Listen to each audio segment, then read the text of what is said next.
Assalamualaikum warahmatullahi wabarakatuh. Alhamdulillahirabbil alamin. Allahumma shalli ala sayyidina Muhammad wa ala alihi wa sahbihi wa sallim. Halo sahabat pecinta channel Rupa-Rupa Baik, selamat berjumpa kembali dengan saya Abah Tagun ya. Semoga kita semua selalu dalam lindungan Tuhan yang Maha Kuasa. Amin ya Rabbal Alamin.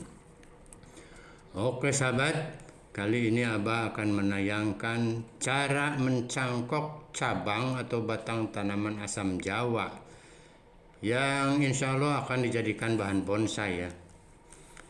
Nah, perlu diperhatikan bahwa keberhasilan mencangkok itu tergantung dari keadaan tanaman dan perlakuan pencangkokannya, mulai dari mengiris kulit, mengupas, dan memberi media untuk tumbuh akar.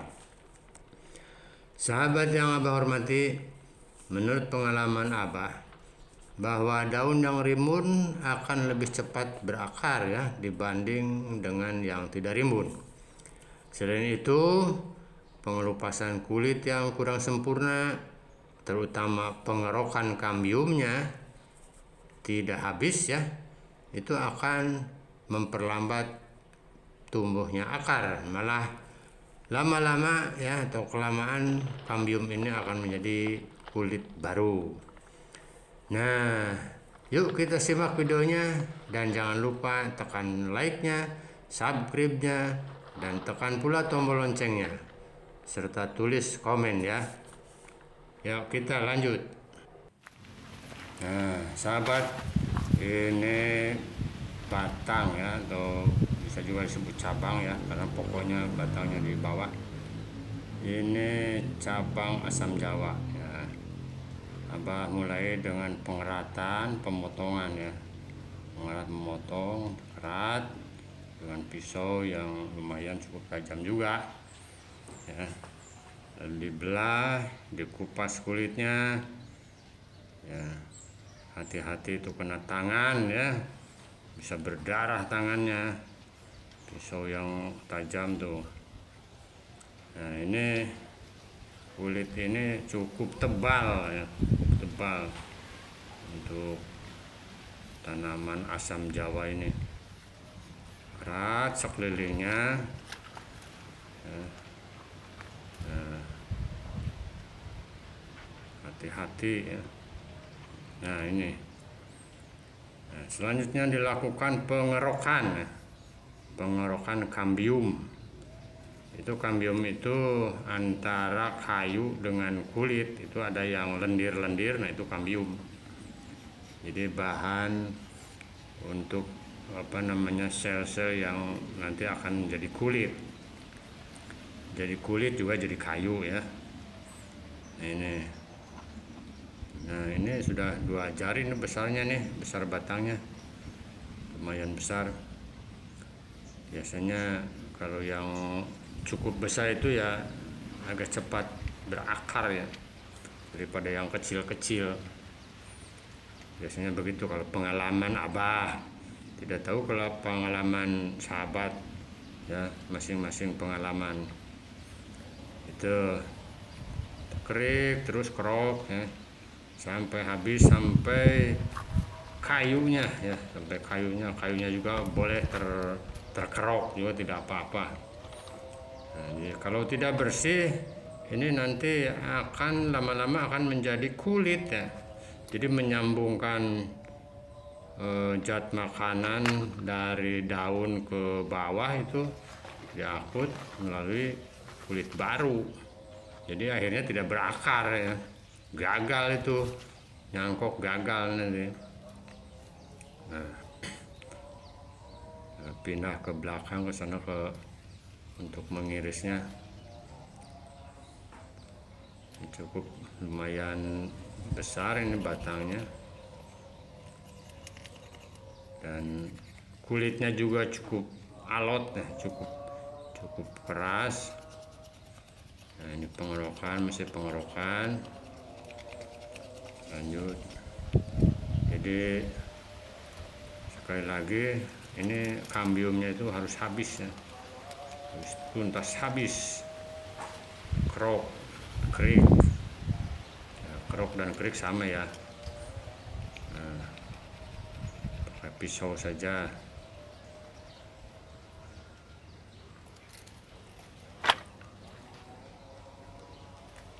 Nah, ini sore-sore, ini kurang lebih jam 3, ini agak panas, masih panas ya listrik. Makanya Abah pakai apa namanya, topi bambu ya. Panas. Nah, diulang lagi. Kadang biasanya kalau saya dikerok itu dibiarkan sehari ya supaya lebih kering, tapi kalau Abah ya mau dilanjut aja. Nah, dilanjutkan dengan pengerokan kulit luar ya, karena tebal ini kulit luar, merupakan zat gabus ya. Ini biasanya tidak tembus air. Nah, ini dikerok juga nanti, soalnya kan mau diolesi perangsang akar ya, yaitu dengan bawang merah sajalah yang sederhana yang ada di dapur itu. Nah, kerok sampai kepada kulit yang agak warna hijau atau warna putih bisa. Nah, jadi itu habiskan tuh lapisan gabusnya ini, lapisan yang terluar itu. Nah, karena ini batangnya sudah mulai tua, jadi si lapisan gabusnya sudah mulai tebal. Kalau tidak dikerik, ini tidak, si zat perangsang akar tidak akan tembus nanti ya. Nah, kerik ya, pindah ke sana. Nah, kerik lagi, pokoknya yang rapih lah ya, tertib ya, pelan-pelan sajalah gitu ya. Kerok lapisan gabus, bukan gabus ikan ya, gabus. Nah, tuh ini pakai bawang merah ya, perangsangnya diolesi bawang merah. Jadi setelah pengerokan kulit gabus tadi ya, mau diolesi dengan bawang merah yang insya Allah berakarnya cepat ya. Nah ya, potong dulu bawang merah sedikit, oles tuh ya, di bekas tadi pengerokan lapisan gabus itu, termasuk ujung dari kulit yang dipotong ya. Nah, ini mudah-mudahan saja cepat berakar ya. Cuma perlu diketahui ini daunnya kurang rimbun ini ya. Jadi masalahnya si tanaman asam ini berada dalam pot, bukan di dalam tanah ya. Kalau di dalam tanah mungkin udah rimbun gitu ya, banyak itunya daunnya. Karena dalam pot terbatas itu ya. Nah, dari yang kurang ini dikerok lagi. Nah, baru kita memasang plastik. Nah, pasang plastik yang rapi.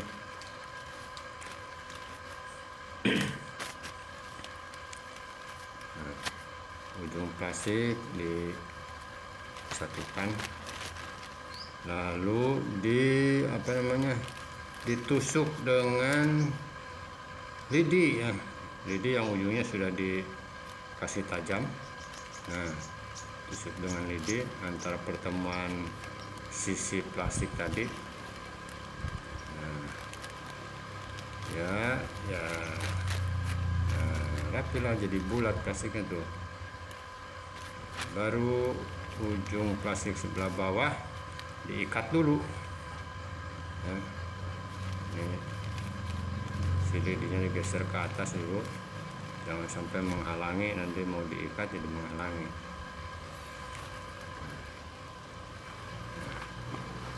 Karena ya pakai plastik rapia aja ya.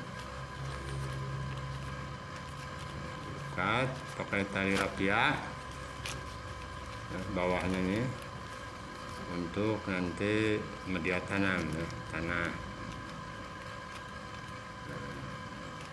siap ya. Dirikan ya.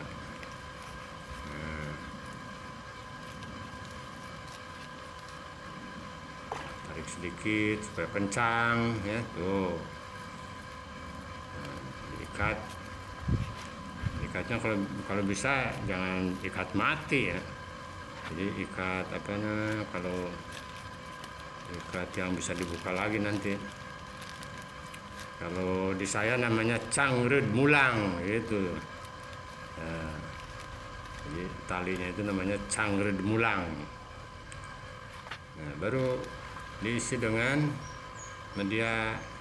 Nah, media ini terdiri dari, kalau di saya adanya tanah dengan arang sekam ya, campur 1:1 lah. Itu arang sekam supaya si tanah itu tidak macet, tidak remah ya.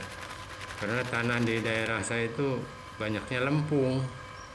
Jadi kalau lempung kan kalau kena air ya lembek sekali ya, seperti lahan sawah yang mau ditanami gitu.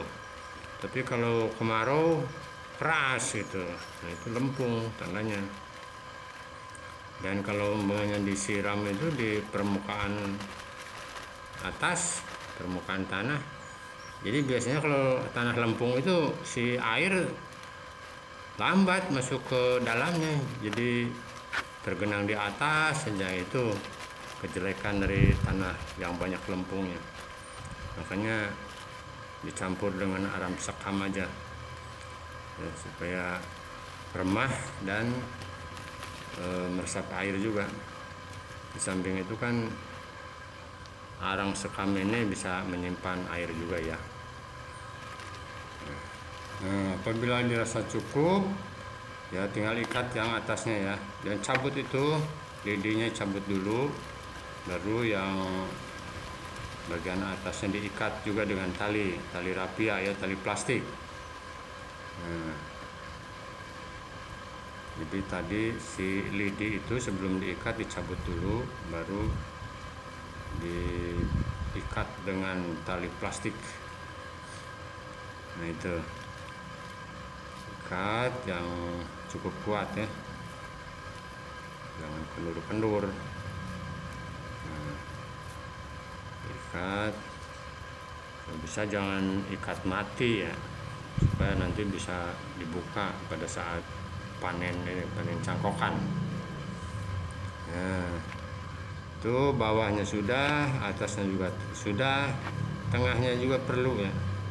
Tengahnya perlu diikat juga supaya lebih kuat, tidak gasar geser begitu ya, tidak menggeser. Apabila ada sesuatu yang yang memegang orang lain atau siapa gitu ya, jadi nanti berubah, jadi ada perubahan tanah ya. Terima kasih ya, sekian.